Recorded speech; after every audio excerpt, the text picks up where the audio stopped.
Just bear with us, Greg. It's a bit hectic out here. There's about 300 people watching you now. If you give them a wave. Here he is. So, we need to get the audio on Greg. I think what we might do, I was hoping we'd get video with Greg as well, but if we can get the audio, you can hear him. So, just remember what he looks like. There he is. He looks a bit like Jack the Nipper nowadays, doesn't he? He's turning into his own creation. Very handsome chap from Barrow-in-Furness like myself. So, right then. So, we just want to try and get the audio. Let's see if we can do that, and then we should be good to go. Audio.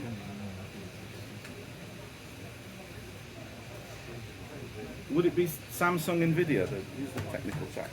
I have no idea of the hardware configuration of your laptop. Sorry, I couldn't say. I can just set the output to. The audio from your laptop is definitely in the speakers. So it's, all right. It's going to be a config issue for you, I think. Ah, okay. Okay. Do you want to try speaking again, Greg? Yeah, can you hear me now?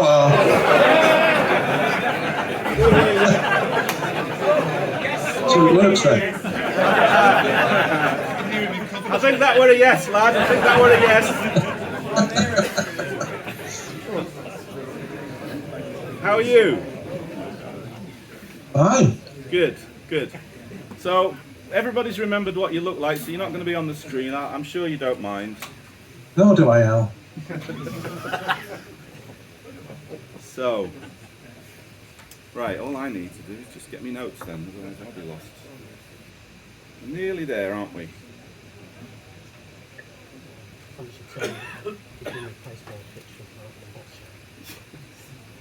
You've been replaced by a picture of Maggie Thatcher. Oh. So.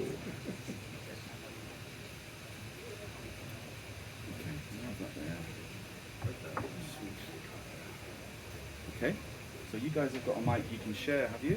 No, you got a mic you can share? Everyone's got one. 1, 2. Switch it on. 1, 2. Hear me all right? Yes? Testing? Everyone can hear me? We'll test yours. S'mores, do you guys need a bottle of water or anything? Or you got a tea? What you, Ian? Do you need a bottle of water? Yeah, can we sort a coffee out for him? Perhaps, if you could, that'd be great. Greg's having a big swig of something there. I don't know what it is. Okay. Uh-huh. That's good. Okay, so we've got. Let's get that horrible woman off the screen, mate. Well, we can talk about that. Right. Let's go.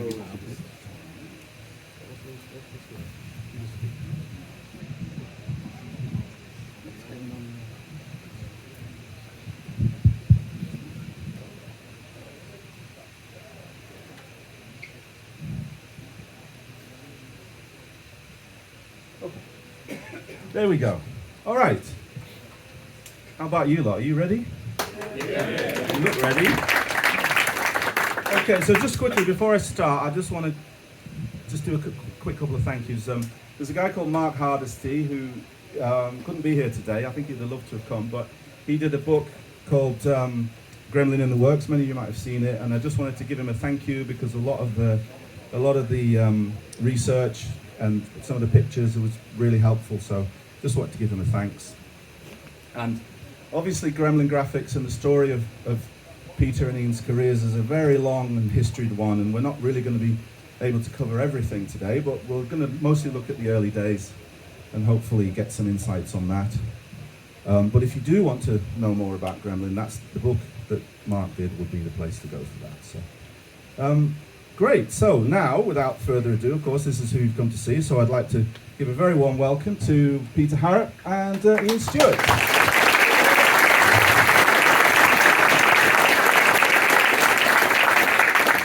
And of course, let's not forget Mr. Greg Holmes as well. Still with us, Greg? Yeah. Jolly good. So, obviously we're going to look more closely at Gremlin, but before I do that, I'd like to put things into a little bit of historical context, because there's a very kind of interesting story in the history of Britain and gaming in Britain as well. So, we're going to start by taking you guys back to the sort of mid-1970s. So, Ian... some hair back in school. Well, I think we're going to see your hair a bit later on, yes. Yes, both of you had a bit of that. I did as well, but I haven't got a picture. So Ian, you were sort of born in the 50s, mid-50s, would that be right? 53. Yes, and Peter just at the turn of the 60s? 64. Right, okay. So you both would have been at school during the famous kind of 70s winter of discontent, all of that time period with, if we just flick through, there's a couple of pictures here. This is the kind of images that most of us have of that sort of time. A country on the brink of sort of massive change politically and technologically and so on. So factory closures, industrial unrest, all of that sort of thing. So I'd start just by asking you, sort of Ian, you would have just beginning your career as a young man, as a businessman perhaps, and Peter, you would have still been at school. What were your first memories of that time period? What was it like in terms of... Well, from my perspective, I'd actually started my apprenticeship as an engineer, and I remember the 3-day weeks, power cuts, marches. Yeah. Not that I got involved, but they were difficult times. Was there a sense of hopelessness in a way, or that things were never going to get better? Or? I never felt that way. I was too young to even be bothered with things like that. But I dare say the older population would have been feeling that way. Yeah. And Peter, obviously, you grew up in a mining family. Your father was working in the mines. Was it generational? Was your grandfather in it as well? Was it? Both my grandfathers, all my uncles, and my dad. Right. So what was that sort of time like for you, as you remember? Well, if I remember, I was still in middle school. Yeah. So I hadn't even gone to high school yet. But I do remember the ice on the inside of the windows when we couldn't heat the house. Yeah. Part and parcel of this. Yes, for sure. I mean, we have a couple more pictures here that we can You're show. lucky to have windows. We're not doing the Monty Python stuff. As you can see here, there's the sort of rubbish piling in the streets, and there was a real sense... I'm afraid it's less of a case of turning this up and more of a case of enunciating clearly into the mic. Okay. Sorry. And if I could, well, actually, let me just bring Greg in as well. I mean, Greg, you were, like me, you were born in Barrow-in-Furness up in the north of England. Obviously, there was a lot of Ministry of Defence work, and the Cold War was still on, so there wasn't quite as much of that in Barrow. Was that your experience, or did you feel the same? Mm-hmm. Oh no, it was the same thing for us. The 3-day week and bin bags in the streets and all that sort of stuff. Yeah, it's very, very much. And the one thing I remember is like the power cuts because it was bloody freezing and my hamster died. So that was one thing I always will remember. But very much so that we were all sat by candlelight and it was cold, and like Pete saying about your windows being frozen and stuff like that. Yeah, it was pretty grim. And even though like people were still working and going in and out the shipyard, you know, something we did notice that because the shipyard buzzer used to hoot to start the shifts, and that was absent in the 3-day week as well. So it was, it was a strange thing. Yes.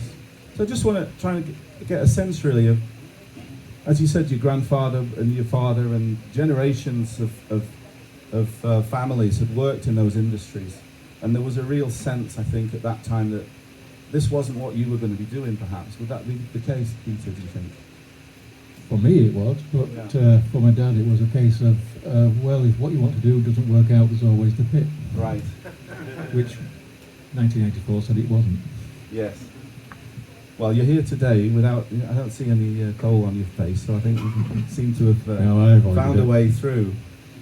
So yeah, it was a very big time of change, and obviously the big sort of thing that happened then. We've just got a couple more pictures here, but obviously this Alan, this young lady Alan, came along. Yes.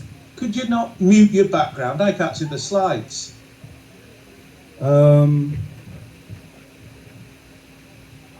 Which slides can't you see? Sorry, Greg. I can't see behind you. I'm sorry, Greg. That's Greg. I thought that was someone else.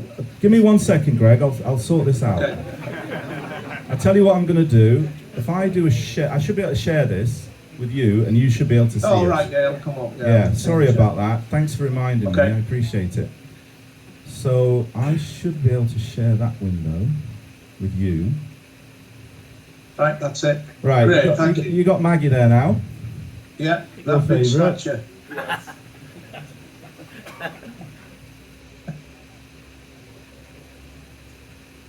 So Ian, you grew up, where did you grow up?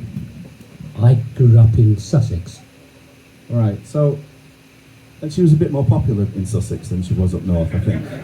Well, she's always been popular for me. I could have a problem with it. Well, this is what we like, isn't it? A bit of controversy. Well, in fact, we'll be talking about that. It's an interesting point because it was a time of great change, and we can talk about the unions and the job losses, and there's a huge amount of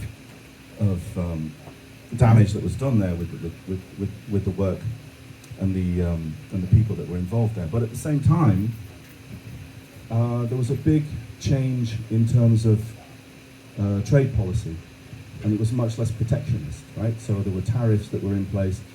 They were trying to, the Labour government and even the Tory government in the 70s was looking to try to keep Britain's industry going and subsidise it and so on. But when Mrs. T came in, those restrictions were relaxed, and all of a sudden there was a lot more new technology started to come down in price, started to come into the country. Ian, you were with Kevin Norban, your friend and business partner, together at Lasky's, right? Yep. Do you remember that time period when you were at Lasky's? Did you notice a big change in terms of the kinds of technology and the things that were coming in? Yeah, it's especially with the input of lots of Japanese electronics, etc. Yes. And of course, the hi-fi industry was going through a massive boom at that time, and it was those early days, the start of Sinclair making its move with calculators and watches and such like. They never worked, but it seemed to. Do you remember that yourself? Did you get a Walkman or anything like a new microwave oven, anything like that at the time? Yeah, that's far too posh. I see. What about you, Greg? I can remember I was on nights in the shipyard. Yeah. And I used to earn, I used to pick up £90 a week in my hand, because it was like paid in cash in those days. And I remember taking a full week's wages and going to Searle Audio on Rawlinson Street, which was the big stereo shop. Yes, I know. And buying a Sony Walkman, and it cost me £90. It was a week's wages. But I was so desperate. I was so into music. I was so desperate to have one that I bought it and used it to death. Yeah, it was brilliant. Yeah, there were one or two of these things which. And the interesting thing is they did. As you said, Peter, they were a little bit posh, but what happened at that time was they just about started to become affordable for the sort of lower middle class, upper working class people, it began to become more of a market. You would know that from your customers perhaps in Lasky's, that there were more people interested in Yeah, I think some of this it's the stuff. first stage of really portable music. Yes. People being able to walk around, you know, apart from having a radio stuck to their ear, is to have a pair of headphones and you know, record all your own stuff off the radio, etc. Yes. You just couldn't sell enough of the things. They were Very flying popular. around the shop, yeah. Yes, and I mean, you know, these are other things that came along at the time. Microwave oven, of course, and VHS player. Do you remember getting your first? Betamax. Where did you get your first Betamax then, Peter? Do you remember? I think it was just about a year before I wrote Monty. Right, so it's about that time when that Yeah. technology was finally becoming a little more accessible, and It was obviously, better, but never, you know, the software didn't match up to it. You couldn't get the films. So yes. Did you remember this one at all? Who remembers this one? Every last, yeah. It was the first thing I learned to program on. It was almost like a little turtle. Do you remember it? Big track? No. What about you, Greg? Do you remember it? I remember it. Never had one. Right, I It's see. probably my brother is, was 10 years, 11 years younger than me. So, but he never had one. But I do remember it. Yeah. Yeah, it was the time when these kind of things started to come down in price, and the first sort of ideas that there might be a new industry growing, you know, a new opportunity for these this generation basically that we're talking about. There's a lot, especially up in the northern sort of regions, industrial regions, where a lot of these young lads like Greg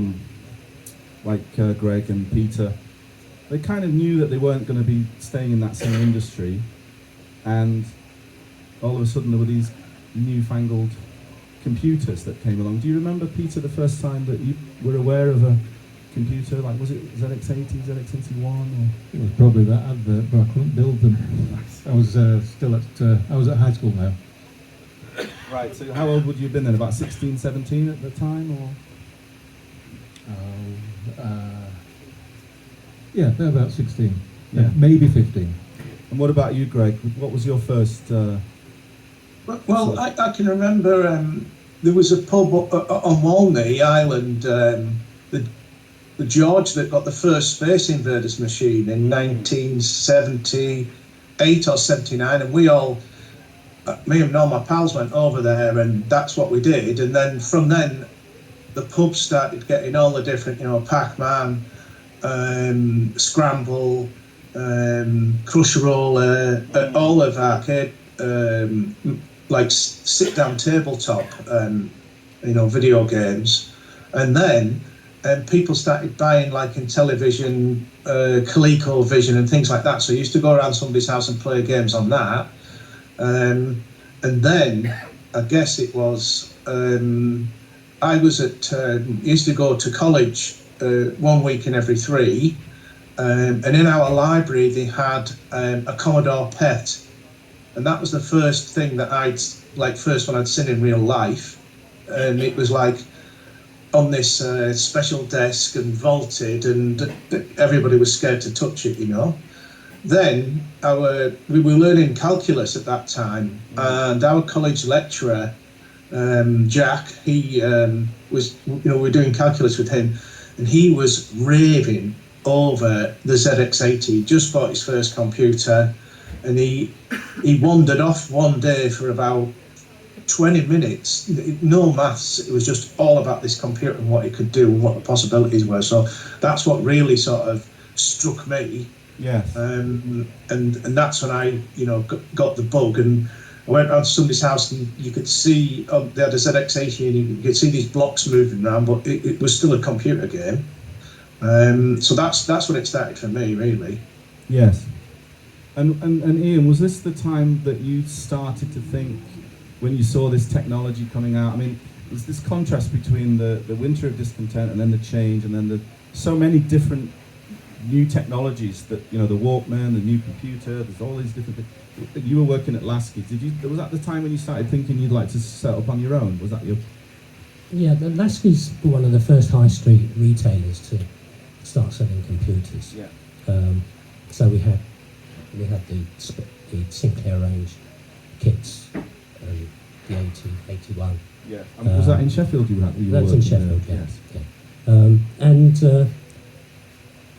I think where I started really noticing the change was when we got things to sell like the MZ80K, Sharp MZ80K, Commodore PET. And it was at that point, I think that's when the BBC started doing their series with the Model B. Yes. And Which is Ian. It's Ian. I think it's Ian Lethbridge Stewart. Was it something like that? Ian McNaughton. No, Ian McNaughton. Sorry, Lethbridge Stewart. That's from Doctor Who, isn't it? Ian McNaughton. There he is, with his BBC. It's a very timely comment that you'd make there. Yes. Well, once that started hitting, and obviously lots of schools were getting one machine, two machines, etc. But it really did kickstart the interest for kids at school. And they started piling into your shop then, at the Lasky's. Couldn't get rid of the little buggers. Did you ever go into Lasky's, Peter? Yeah, it was a dry as out. Sorry? They only had the computers there. Oh, I see. They didn't have any software to create. Well, this is what we're going to come to, right? It's the fact that they had all this hardware, and the kids would come in and have a but just type 10, Alan is skilled, 20 go to 10, that sort of thing. Yeah. That was about all you could do. You used to find some very strange things on the machines at the end of the day, and it wasn't until a number of years later I found out that it was one of my best pals that worked for me from the very beginning. He was the biggest culprit, coming in from school and actually leaving bombs in there, etc. So someone pressed the key and the thing would just black out. But it was the start, and Yes. It was what drove me into making a decision eventually of opening the software shop. So, and Greg, what about you? Do you remember going into those shops yourself at the time? I mean, I'm talking about the high street shops rather than the independent ones, which we'll come on to shortly. Well, yeah, but I mean, there wasn't a great deal in Barrow. The one thing we did have was a W.H. Smith, so they tended to be in there. And there wasn't really a computer shop, which we'll talk about later because you used to go in the same one as me, Alan. Yes, but, I did, yeah. For me, what had happened was I eventually just thought, right, I'm buying one, and I bought a Spectrum, and then I was working nights at the time, so I used to be home at like about 20 to 8, go to sleep, and instead of sleeping till 4, I was waking up at 2 o'clock and playing Manic Miner. So it completely changed it for me. But then on the other side of it, I wanted to start and study, and there was nothing, really. There was no books. Yeah. There's the odd magazine, right? But yeah, there was Popular Computing Weekly was the big one, I remember. But what happened was that I eventually bought a BBC Model B because they had books on assembly language and stuff. So I was working in the shipyard, and I used to work like a 40-foot long lathe, which turned big shafts that were 5-inch diameter or whatever. So a cut could take 2 or 3 hours, and you were sat by the machine, but there was a table there. So I just sat and studied, kept my eye on what I was doing, and so most of my, I guess, years before I left the shipyard, I was studying, computers and machine code and stuff like that. The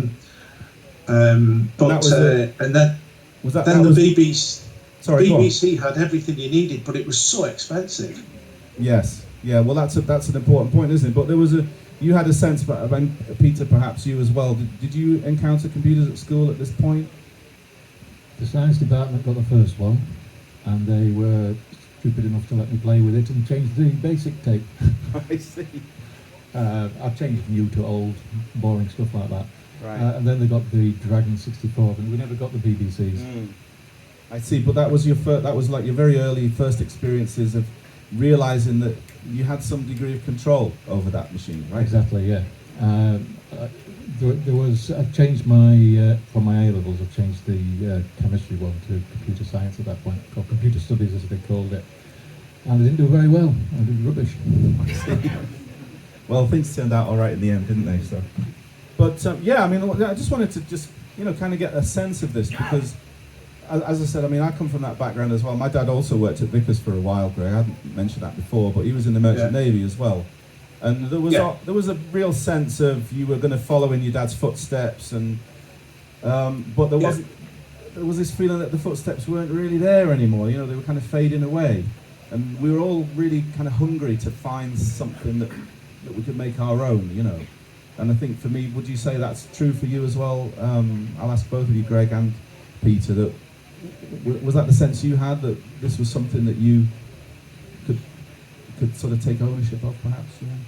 I definitely wanted to do something creative and make use of my math skills, so absolutely I had to be computers. Yeah. Yeah, I mean, Pete was definitely, I remember things working with Pete, he was the maths whiz. My maths is okay, I can do calculus and stuff, but for me it was more the logic and the way that things worked.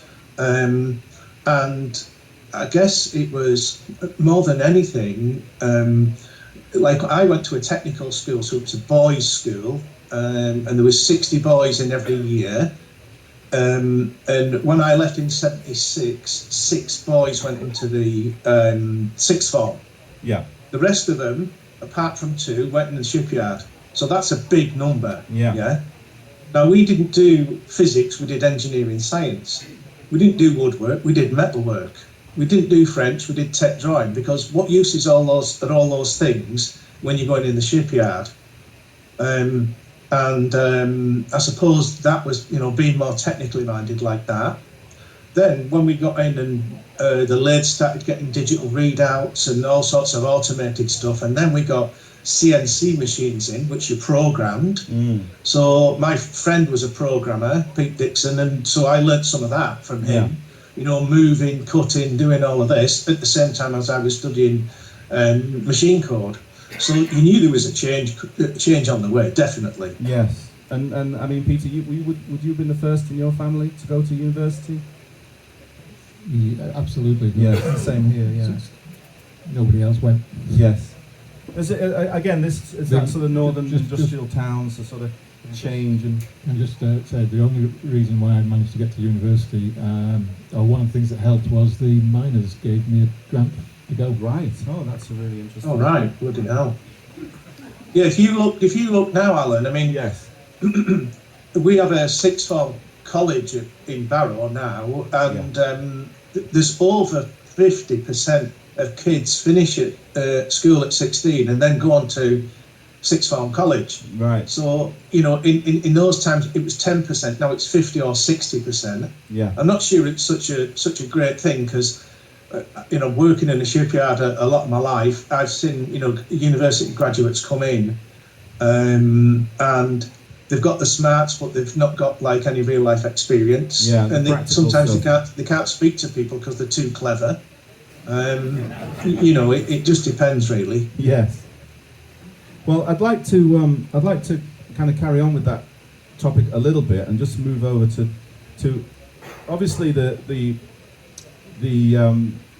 sort of BBC project, the computer literacy project had its part to play. I think in some ways it kind of reassured parents that computers were going to be okay for kids to use, but what I think was probably more important was the rise of a lot of these little independent computer shops. So I'm just wondering how many of you guys here remember as a kid going to one of those little shops yourself, And it was I don't know about you, but for me it was such an exciting thing to discover, because I imagine a few of you like myself are a little bit socially awkward, and a little bit shy and so on, and then you kind of went to this place and all of a sudden everyone thought like you, and specky wasn't a word that people called you, it was a word that it was a computer, and it was great. It was like, wow, this is actually, you don't have to be ashamed of being a bit clever, and you can sort of interact with others. And I've asked a few of you to send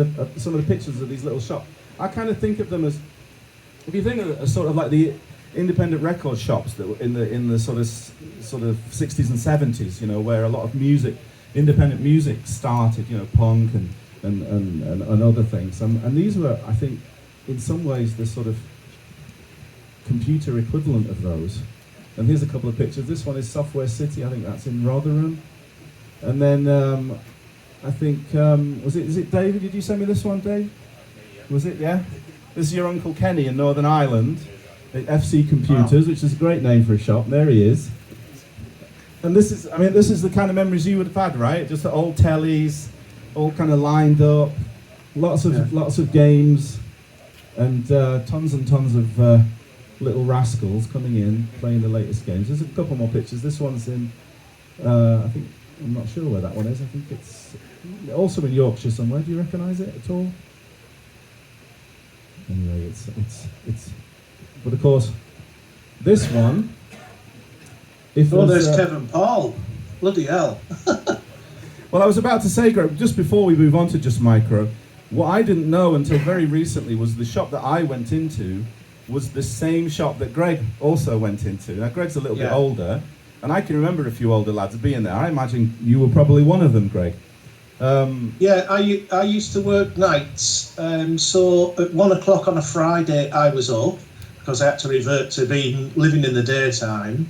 Yeah. And my brother, I used to go and pick my brother up from school at about 3:15. I used to have a little Morris Minor, and then we'd drive over through the shipyard, across the bridge into Peter's computer shop, which you used to go in. Yes. And you would walk in, and there was like one side of the shop just had Spectrum, Dragon, Oric, BBC, etc. I can't remember them all now, but and then it was just software everywhere. And I also remember that I would go in and, you know, because I've just been paid as well, I would go in and buy games.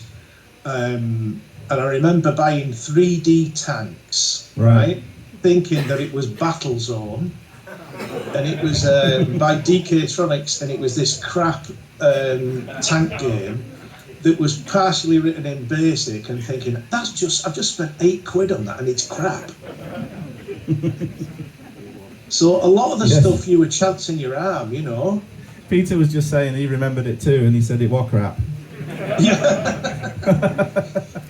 But yeah, so these little shops kind of... Sorry? We didn't have that problem in Just Micro. Well, we're just about to come to that, Ian, yes. I mean, so there were lots of these little shops all over the place, little independent shops, and a lot of us went to them, but there wasn't any internet. It wasn't like you knew that there were other places. They just felt like these little, almost like little secret places that you could go that, you know, your parents didn't know about, and you just kind of hung out with like-minded people.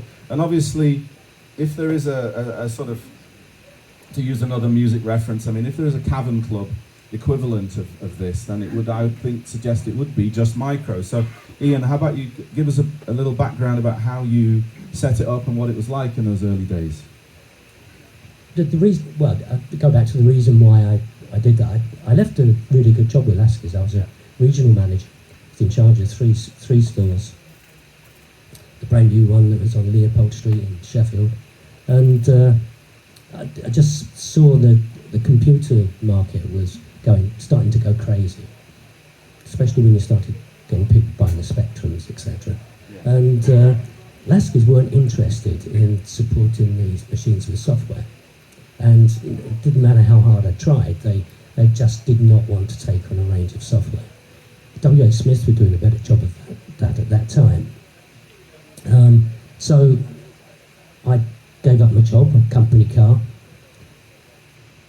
sold my house, took on a bigger mortgage and bought another one, sold my fishing rod, my first wife. It was tough, but the whole idea, and you'll see at the bottom of the window there, it was computers for fun. We opened that to sell games, accessories, the odd computer, and anybody that came into the shop that wanted to check a game out before they bought it, they could do so. We gave them trusted them, and that was something that we always endeavoured to do. The kids that came into the shop, we trusted. Yeah. We would have lost some stock, yeah, but they'd have sold some for you as well. Yeah. Telling their mates and everything else. Yeah, or they'd have said, go in there, it's easy to nick. So anybody could walk in there, and Greg wouldn't have bought that game because he'd have seen it first. Yeah. I do apologise. The Yeah, the tanks one you mean, yeah. If you'd have got to play it first. You'd never have bought it, would you, Greg? Don't think you can hear me. Greg, you still with us? Yeah. Ian was just asking you, if you'd have had a chance to play the game, you know, that tanks game, before you know, if you'd have gone in the little shop and seen it, you wouldn't have bought it then? Oh, God, no. No, because I thought it was something else, you know. But, and I think the first few games that I bought, you just did it because the pictures looked good and you thought it was Battlezone or whatever. But after that, you get burned a few times, and then you say to Peter, can you put this on? And I have a go on it, you know. So I suppose you became more savvy, and then more and more that you would go in the shop and everybody would be around one computer. So that was the case when Manic Miner came out, for example. I went in the shop with my brother and I was like, what's going on? And you couldn't even see there was that many people around. But yeah, so you knew when a game was good. Yes. Well, I think anyone that's explored the early, I mean, I quite enjoy the early Spectrum library, you know, 1982, 83, but anyone who's explored that library will know there's a hell of a lot of rubbish in there. You know, I mean, obviously it's a new industry, but there's a lot of very bad arcade clones and different things like this. And as you said, Ian, the high street shops would be selling these games. The kids wouldn't have a chance to play them. They'd see a name like, you know, Dinky King or something and just buy it because they'd think it was like the arcade, right? But whereas what you were doing was showing the kids what these games were like. And that was a quality control which I imagine started to sort of push the overall quality of the games that you were selling, because the kids started to get a little bit wise to what was good and what wasn't, right? Yeah, well, I'd spent 10 years in retail, so it was, I was more probably customer facing and a lot of other stores, but it was important for us to gain the confidence of the consumers, so they kept coming back, and they did. And it was a crazy shop. On a Saturday, it hummed in more ways than one. I can imagine. Windows steaming up. It was, but no, they were queuing outside the shop. I think some parents used to drop their kids off there, and it was more like a crash at some point. Yes. So, I mean, obviously, Peter, you were one of those kids that did go back. Perhaps you'll tell us what happened and why you went back and how you got to know Ian first off. Well, it's fairly straight. I'm not sure if you can hear me. Yeah, that's better. Yeah, it's fairly straightforward. That shop was on my route from the train station to where I was staying at university. There were 3 computer shops. Lasky's, which was, as I said, dry as out. Yes, you can go and look at a computer. It's not doing out. Did you say dry as out? Dry as anything. Yes. No, I understood. I was just, you know, for the benefit of the non-Yorkshire types out here, yes. Sorry. It was very boring. Yeah. That's what it means. Dry as out, that means boring. Dull. Dull as dishwater. Or worse. Just Micro was the next one along, and I'd always pop in there because computers were fun. The colour of the logos outside, it just was friendly. Yes. And you could, I remember just inside the door, you got all the tapes, but then you go in further and you get where all the computers were set up and where you could go and play a game, have a look at one, or as we did later, demonstrate that you can mess around with one. Sorry. And there was one more which was not laid out the same, but it was a similar sort of idea. But because of the way that one was laid out, that's where I spent most of my time. Yes. Well, obviously that would have been your sort of plan, Ian, to make it attractive, to keep the kids in there, and yeah, and the counter where you paid was on the way out to the door. Right. So we could nab them before they escaped. under the little tape in the pocket sort of thing. Yeah, no, we didn't. We didn't really get much of that. Yeah. No, it was. It was. They were great times, Yes. and it was during that period. I already knew that there was likely to be, maybe moving on a bit faster for me, but there was like to be an opportunity to start our own software house. Yeah, obviously, and that's of course what we're going to be coming to very soon. And Peter, you took a Curragh microspeech back to get repaired. I think something happened. Right, the expansion port on the back of the Spectrum has a little slot to make sure that you can't get it in the wrong place. Yes. The Curragh microspeech I had didn't have the key for that slot, so when I plugged it in, it exploded. I see. But you took it back and Ian replaced it? Yeah, took it back, Ian replaced it. There was a number of visits, if I remember, where I went, is it back yet? Is it back yet? I'm bored. Is that your first early memories of Peter then? Just Peter the Pesterer, so to speak? I never heard anybody call him that before. No, you and your alliterations. It won't stick. It won't stick. Don't worry. Well, what was your first memories of Peter as someone that you thought you might see potential in? Because obviously there were so many of these young kids coming in. Well, yeah, but you tended to get the brightest ones sort of ended up sort of grouping themselves together and just comparing what they've done, putting their demos on, etc. And we used to encourage that, especially at the end of the day, when it wasn't interfering with sales, etc. And Pete can probably remember hanging about in there, and we'd start looking at the demos that he'd put together, and that's when the conversation started. Whereas, do you really want to go to university, Pete? Well, I did initially. So if I can bring Greg back in as well, I mean, was that your experience? That these shops were, obviously we were playing games, but there was a lot of sort of interchange of ideas. It's where you actually learn, because you weren't really learning. I mean, we were learning computers in school, some of us, but it wasn't about games, which is what we really wanted to learn, right? So was that your experience as well, Greg? Well, there was definitely what we would call a demo scene. Yeah. Yeah. So, for example, like I was able to, write machine code. So I would take stuff in the shop from the BBC or from the Spectrum or whatever, and we'd go in there, probably on a Saturday, and there'd be half a dozen of us. And one of my friends, my brother's friends, Caney, Paul Kane, he went in and showed this fabulous interrupt thing he'd done on the Spectrum with all the different colours and whatnots and lines going up and down. And then I put something on. Then another lad, there was Jimmy Wills, who would put something on. In fact, I don't know if you know this or not, but there was a lad in there called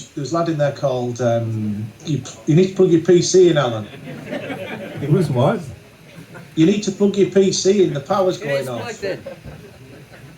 Well, it's not plugged in properly. Oh, I think that's come loose, yeah. Yeah. Are we back? Are you okay? So I got to level 19 on Manic Miner, yeah, and it frustrated me that much, I gave up. But Jimmy Wills, who used to go in the shop, he actually completed Manic Miner and won the £20,000. Wow. And he was from Barrow, did you know that? No, I didn't. No, and he was a coder as well, so that was the scene. There was, like, we were all going in and showing stuff on a Saturday. Yeah. Yeah, exactly. So it was a real sort of, almost like a little sort of mini school in a way, where you really learn. I think, Peter, in the interviews in the past, you've said that was really how you were the teacher and student. Everybody was like that. Yeah, right? we were taking games apart and seeing what we could do with them. Yeah, exactly. So great. And obviously, the other thing I think as well is that there was. It's funny actually, people are guarded in some way about knowledge, and they won't tell you this, they won't tell you that. It wasn't like that at that time. Yeah. And I remember there's a fisherman I know from Penistone called Stewart Crofts, and he told me, he said, the knowledge that isn't shared is worth nothing. And it's such a good phrase, because we shared everything in the shop. even if it was about the 64 and we were doing Spectrum, it didn't matter. Yeah, it was important enough to understand how they'd done stuff. Yes, absolutely. Well, it's a great philosophy to have, isn't it, really? And I think hopefully, I mean, even speaking now in the community as a coder, I do put a lot of effort myself into helping others, and I think it does make a big difference, and it's just a nicer way to do things, isn't it, really? So we got a couple of snapshots here. Obviously, Ian, this is you. I did a little bit of AI work on that for you, just to make you look a little clearer. You're a very handsome chap there. Thank you. Little bit of Cliff Richard about you there, I think. Really? Don't ask me to do that thing with my lip. I can't do it. And this is, of course, would be a good friend of yours, Sean Hollingworth, right? Oh, yeah. We tried to get him, but we couldn't. Ian, you tried to get in touch with him, and unfortunately we couldn't track him down. So I do hope he's well. And, oh, have we lost it? Oh no. Is the power completely gone on this? That's the second laptop to do that, which suggests to me that there's a problem with the PowerPoint here. Right, so I mean, we'll have lost Greg, unfortunately. That's the third socket I plugged you in. Does it show us charging now? No, it's completely... Is it USB? No, it's not. It's a power cable. Okay, well, we'll try and soldier on. At least I've got some notes. We haven't got any pictures now, of course. We'll try and get this charging, if you could. Hopefully we can get Greg back before we finish. You know, these technical things that happen. So Ian, you always had the intention to sort of publish games then. Was it always your intention, or is it something that just began to emerge as you saw the potential of the kids in the shop?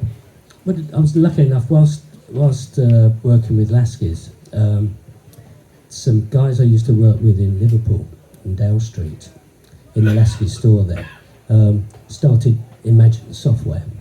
Right. And also Buckbite was in that area as well.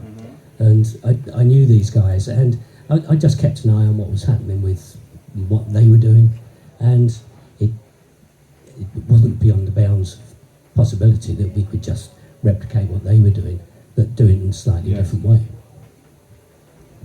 And I think you've got off lucky there, Peter, because we were just about to have a picture of you, aged 18, that was about to come on the screen, and we... It was me. At least you're not playing the video clip from the news. Yes, well, we might come to that, but yeah, you'd never have known to look at you that you were a maths student at Sheffield Uni, you know. Anyway, the other thing that I also wanted to mention, this is just from a historical point of view. I mean, obviously Greg, he's not with us now, but he mentioned that there was another game scene happening at the time, which was a kind of there was Atari 2600, there was ColecoVision, and that started to come through. It's a little bit more of a middle class sort of entertainment. It wasn't always within the reach of the working class kids. But the interesting thing that happened was that, of course, in 1983, as everyone probably knows, there was a big video game crash, which people sort of mostly associate with America, but there was this kind of growing Atari, ColecoVision sort of scene that was developing. But I think what happened was, because of that crash, it created a sort of vacuum where gaming went right down into the grassroots immediately. You know, there was no big corporate sort of thing overseeing it, and so everything, instead of coming downwards from America, shall we say, it created this opportunity for things to basically come from the grassroots. Would you agree with that observation? It was, as far as the UK was concerned. Yeah. Yeah. Slightly different in the US, because Commodore were far more Yes. prominent there, and they had their own scenes, really. Yes. And what that led to, obviously, I mean, we had some lovely pictures of various games here, but we'll sort of we'll see what we can do. I mean, there's no power to this laptop at all, unfortunately. But You're all plugged in. I'm waiting for an extension to try and get okay, you running off a We'll different plug. we'll soldier on as we always do. That's fine. So yeah, I mean, I just want to again, to me, it's a kind of coming together of a lot of different things. So you had this. We talked about the winter of discontent, and then the changes, and then this new technology, and there's all these kind of working class kids in industrial towns with opportunities, new opportunities, and then there's this crash, and there's a chance for these kids to kind of almost become superstars, right? Because they were creating these games and these little places like you set up with Gremlin. I mean, obviously you started off with Potty Pigeon, right, which was Sean's game, and then the next big thing was obviously Monty Mole, right? So, and this is, I'm sure, the story that most people want to know about, which is, you know, how that sort of started. Perhaps Peter, you could start with that, and then Ian, perhaps you can also tell us a little bit about the sort of marketing and how you managed to get it on the news and all of that sort of stuff. It was a very interesting story too. Potty Pigeon was Tony Crowther's. I see. Game Sean did the Spectrum conversion. Sean did the Spectrum conversion, yeah. In a couple of weeks, or you wanted it out there quick as possible, right? Everything was quick. Yes. So, Peter, could you tell us a bit more about Monty Mole then? What was the... Shut off power now. Okay. Yes. Yes. Okay. Right. Yeah. Well, you guys chat, and I will try and get Greg back. And no one wants to listen to me. No one wants to listen to you. So that's fine. I suppose Monty Mole grew because I loved playing Manic Miner. Right. And I also liked adventure games. So I really thought that I was going to write one of those. But turns out Ian decided that Monty Mole would be better. That's it really. I went into the shop once with oh god, that's me. Like I said, doesn't look like Better a maths glasses student, now. does he? That's putting me right off my stride. Probably put you lot off your lunch. Yeah. Oh, there's Greg. As There's well. Greg. Yeah. We'll come to these in a second. Just I need to catch up. You please Yeah, continue with the so- story. Yeah, We'll get everything back. I went into the shop one day with a slightly modified version of Sandy White's Ant Attack, where I'd found out how to get into it, found out how the map was stored, worked out how to read the keyboard and everything, and modified it so I could run around the map and hold down all the keys, drop blocks underneath me. And I think that's when Ian knew that I was capable of doing this kind of work. And Monty Mole's his idea. What went into Monty Mole was my idea. Yes. And Ian, was that a sense that you had that you wanted to kind of have games that had a bit of a narrative, a bit of a story, characters? You as a salesman, was that something you felt was more marketable? Well, as far as I was concerned, you always needed a marketing angle. You know, even back in those days, I'd spent time with sort of major hi-fi labels, etc., and time in a buying department for Laskys, etc. So, I probably understood a little more about what could work in the marketplace than just replicating what other people were doing, and just looking for an angle, basically. And it was fairly fortuitous for us that Pete was a regular in the shop, and it started showing some real promise as far as the programming abilities were concerned. I was told that, by the way. It's not me, because I never understood any of it. I know. And we just looked for an angle that we could use, and at the time, obviously the miner strike was ongoing, Yes. and I just thought it'd be fun to include certain Arthur Scargill, and have a mole who was collecting pieces of coal and ballot papers and endeavouring to topple Sir Arthur from his... Can I just check, Greg, are you back? Yeah, can you hear me? Yeah, just a second. I'll see if I just speak again for us. Yeah, if you can hear me, Yeah, that's perfect. mate, and I can great. see the slides. Yeah, we're all back now. I'll get the slides up and normal service will resume. It's a good job they gave us a bit of extra time, isn't it? I think we survived. It's that. like yellow extension is the problem. Survived that quite well, didn't we? So, I just need to get the mouse. Where is it? There it is.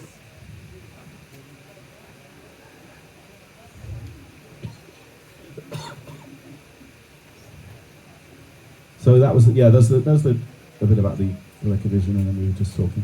So there's Potty Pigeon. And I was just worth mentioning because this actually is, that's perfect, thank you. That's just Micro there, isn't it, on the cover? I hadn't noticed that before. That's actually Carver Street then. Never miss an opportunity. And it's even got the little sort of, what is it, like a hairdresser's next door as well. It's just copied directly. No, there should have been a hairdresser, because there wasn't a hairdresser. No. I can't remember what that was actually. Sinatra, Well, judging by the picture that you had there, Ian, you weren't that. There wasn't the hairdressers nearby, was there? Judging by your photo that we saw there. So. Anyway, so that's Potty Pigeon. There's Monty Mole. Obviously, we just mentioned that briefly, and here we can see. Yes, there is a little article there about. You got in the new, I mean, this is fantastic publicity for you, no doubt, right? I mean, obviously it went to #1. I know they spelt you there. I noticed that as well. Yeah, There's no O. Yes, we know, don't we? is that what paper was that? Sorry. I think it might be the Sun. I've I kind of edited together to make it fit a slide. So Right. Okay. Well, I'm trying to think how it all got kicked off as far as getting the press involved. Locally, obviously, there was an awful lot of activity supporting the miners, and I think it started off when I mentioned to someone that we wanted to make a donation to the Miners' Welfare Fund for every Monty Mole game that was sold, and the local newspaper picked up on that.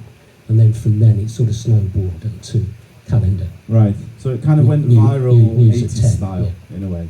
Yeah. And next thing you know, you're on the news, and you were doing an interview with the ITV News, was it 1 o'clock, something like that? There was a BBC Look North and the ITV News, yeah. The first time they stuck me in front of a camera, those bright lights, I did a rabbit. I just froze. And what did your dad think? What did your parents think about it all when they saw you on the news? Oh, they were over the moon that I actually was.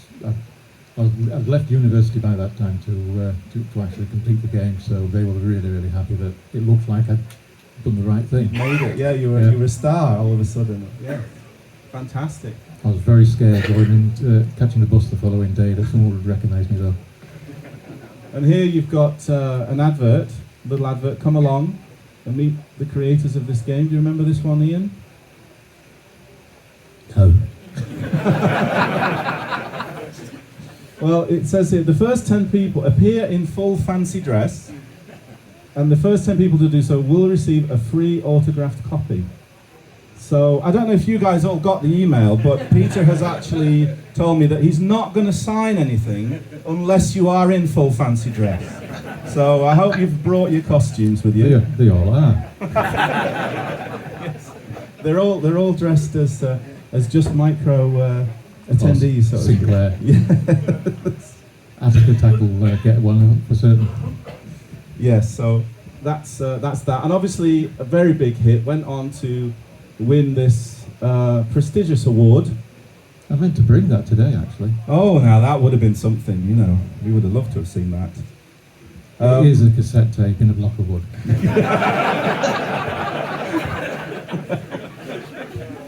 Well, you know, what's an Oscar? I mean, it's just a bit of metal, isn't it, really? So, yeah.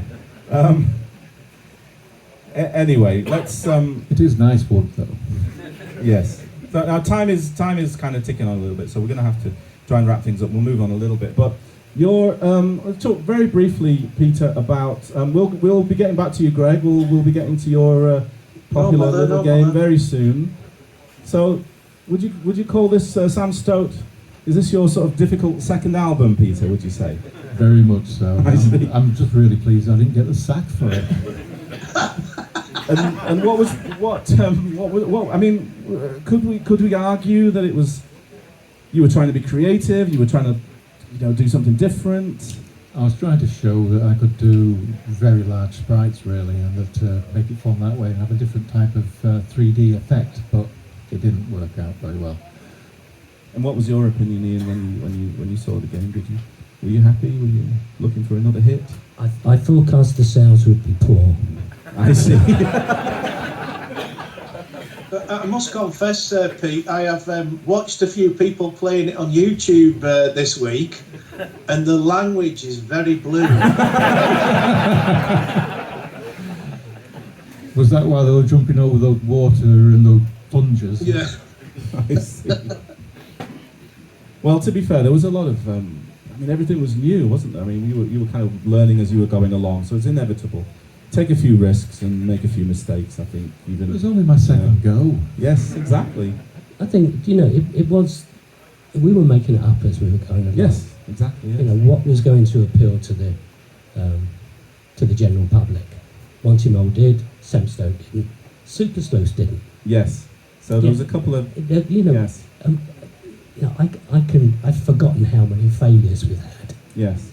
Probably as many as winners. Yes, and of course, Peter will come to.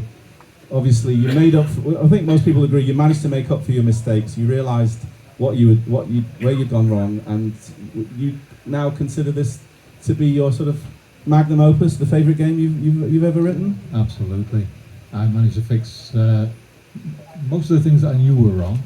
If I go back to it now, I think I've mentioned to people that I'd like there to be warnings that the crusher was going to come down. Yes. But other than that, I managed to stop the sprites from flickering. I'd learned a lot more about programming by that time.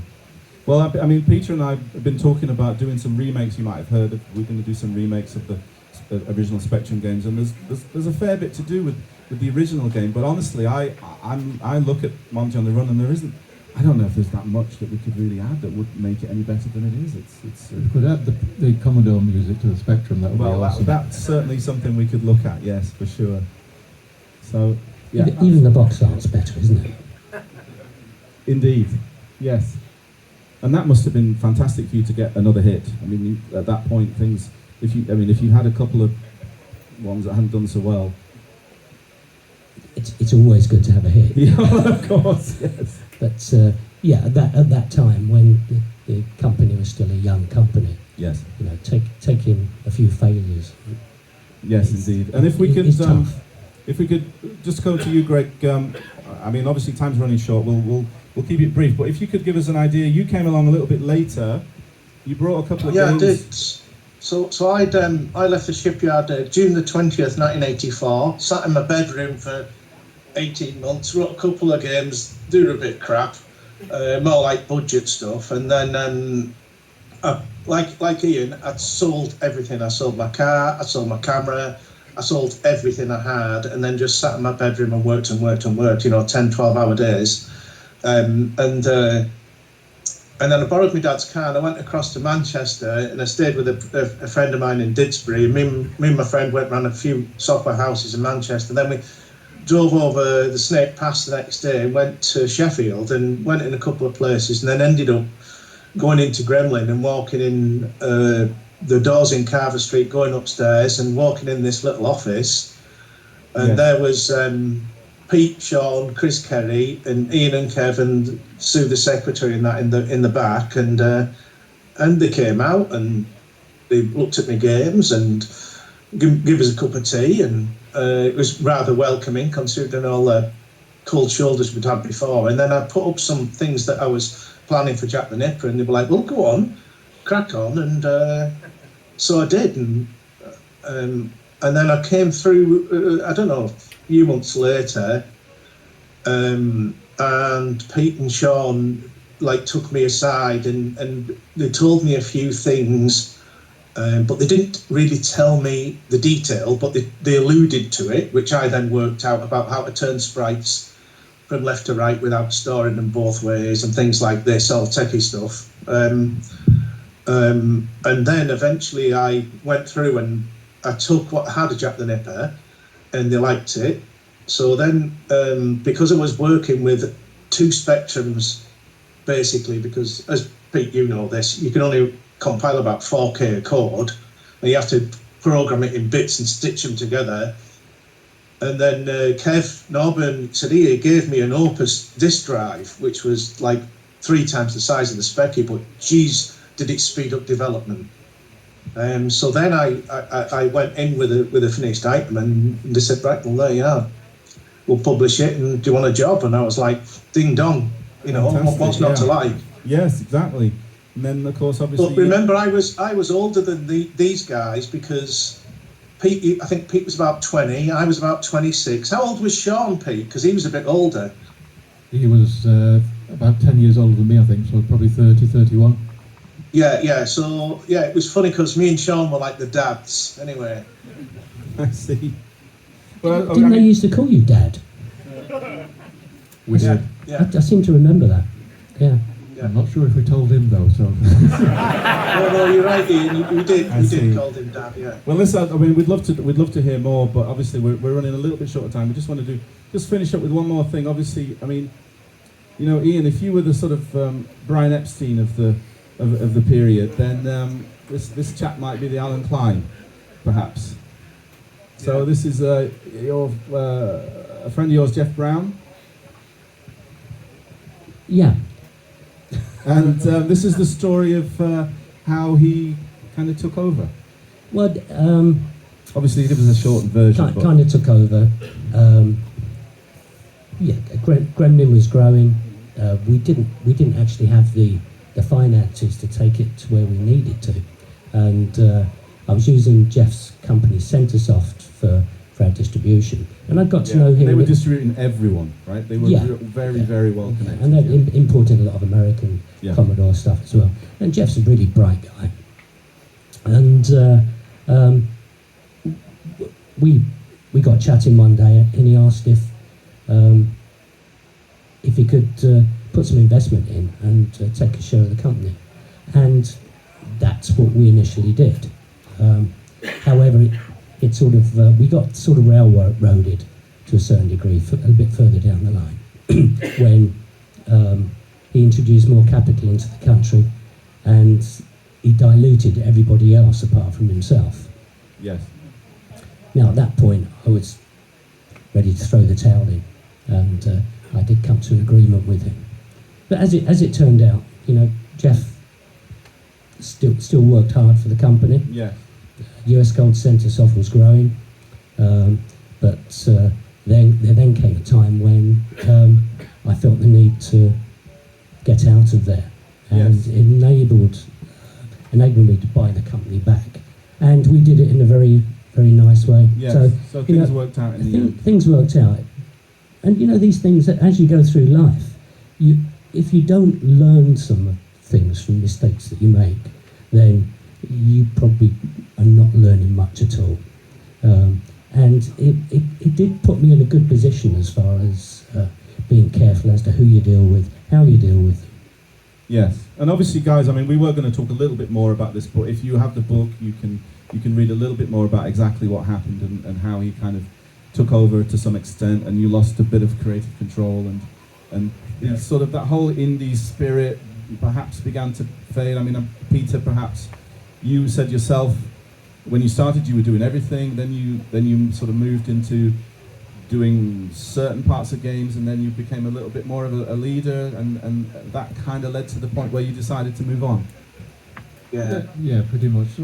I'm sorry to sum it up so quick, guys. It's just that we're a little bit short of time. Okay, so since we're short of time, basically, I used to, as I say, do the art, do the audio, which I was rubbish at, I'd do the code.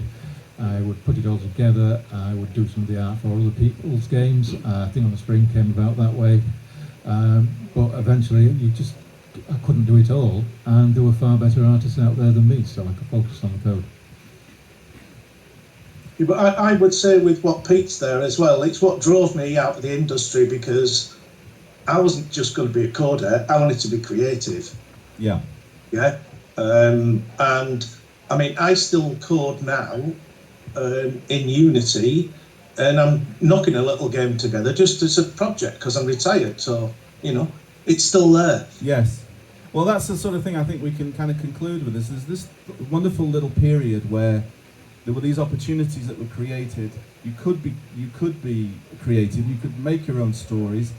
Very quickly, and probably not long after the takeover happened, there suddenly began this move into lots of arcade conversions, lots of licenses, lots of which for a creative person are immediately restricting, aren't they? Because you're like, well, you can't do this because it's like this, and you need to involve this character, and so on. And which is why you ultimately left and set up your own on your own, right? To do that. It is, yeah, but unfortunately, I still didn't get to do everything I wanted to do. Well, nobody ever does, do they? Well, listen, okay, guys. Well, listen, it's been absolutely fantastic having you here. And I just want to sound a personal, and I know I speak for everybody, really, that when you think about those times, obviously we talk about our childhoods and how much it meant to us to play those games. But I think that what you guys did at the time, and what a lot of other people did as well, is they created opportunities. They did something which which gave us a little bit of hope, and it still echoes even now. And there must be so many of us in the room now that have had careers from the inspiration that you guys gave us. So I want to thank you personally. I think we should all give the guys a round of applause for that. I really appreciate it.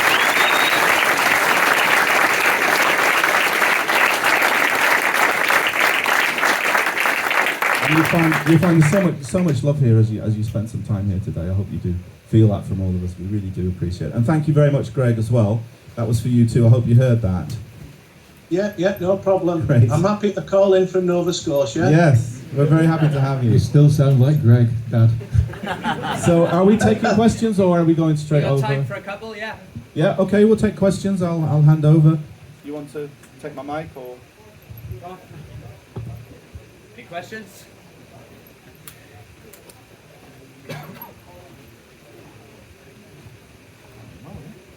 In the Monty games, I'm still haunted by those crushers. I just wondered if you kind of had any thoughts about those. Do you regret them, or did you think they were a bit unfair? Yeah, they're a bit unfair, but as a 19-year-old, I thought it would be really, really funny to kill people. Mole-shaped people, of course.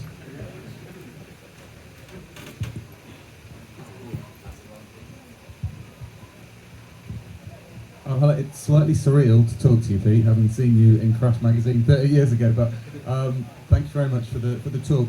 When you're kind of 19, 20, you're on the TV. Did you feel like you were a bit of a star? Did it kind of go to your head, or was it not? No, it didn't get to my head.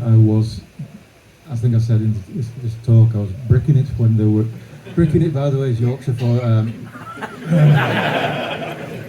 You got that one. Yeah, so the following day I was going back to Gremlin, catching a bus because I couldn't drive, and I was scared that anybody would notice me, so I was hunkered down. So I definitely did not feel like I was any kind of star or anything special. I just got to write a game that people liked. Anyone else?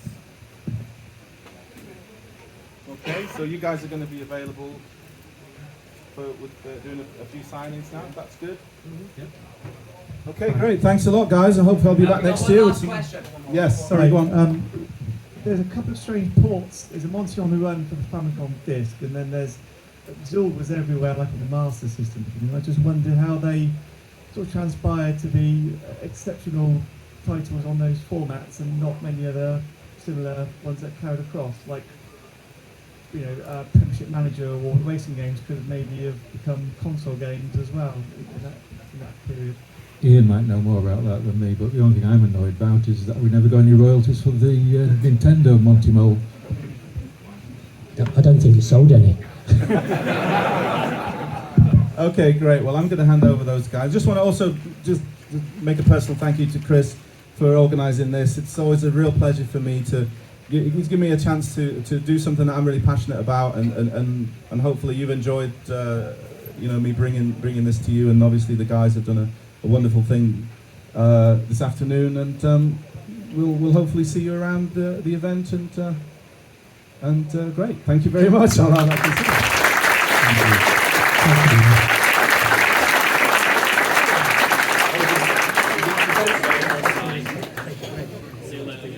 Oh, Greg, are you still there?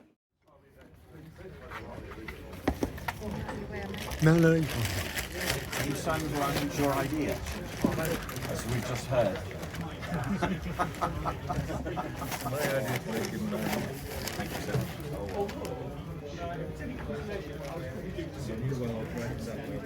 That's what I tried to say. It's less of a case of turning up, and more of a case of it's like, when was the last time you guys had the mic?